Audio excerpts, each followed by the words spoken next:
Okay, so good afternoon. My name is Keelan McMahon, and I'm from the Accounting and Finance Department here in the Chemie Business School. My PhD is on Environmental, Social and Governance, or ESG ratings for short. So, slide please. So what makes a company sustainable? Is it having ambitious carbon reduction targets, or should it be more about treating your employees with care and respect? Or perhaps it is, as many companies seem to think, spending millions on misleading marketing campaigns that position your company as the solution to all of the world's most pressing issues. So ESG ratings were initially an attempt to answer this question of sustainability. Companies are scored on hundreds of sustainability characteristics, and these scores are aggregated together to give a single ESG rating. But these ESG ratings have come under a lot of criticism recently because of their non-transparent methodology and also their inconsistencies, with different rating providers often providing conflicting scores for the exact same company without much of an explanation.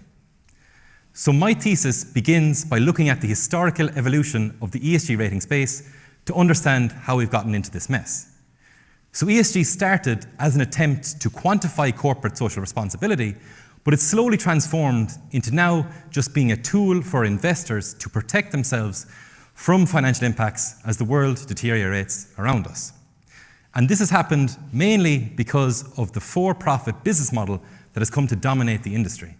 So the only way that these raters can make money is by selling their ratings to investors. So of course, investor interests are going to be paramount in their construction.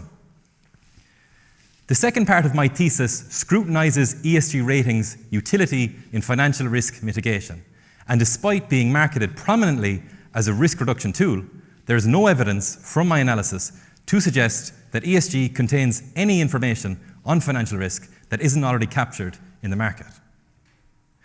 And despite all of these valid criticisms of ESG, the most vocal opponents of the practice are actually the Republicans in the United States, who view the practice through their delusional lens of the leftists are coming to indoctrinate the world in their, quote, woke ideology.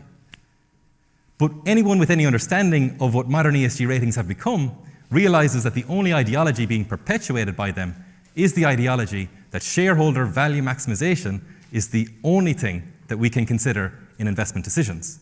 So for example, if a sustainability factor won't at some stage affect the bottom line and the finances of a company, it's just being ignored. But as misguided as their criticisms are, they do raise one interesting question about how culture affects conceptualizations of sustainability. And what might that look like in an Irish context? Here we have a millennial-old legal tradition in the Brehon laws that had a deeply encoded respect for nature, the environment, gender rights, and collective ownership. And an analysis of this understanding and how it might impact modern corporate sustainability practices is the final part of my thesis. Thank you for listening.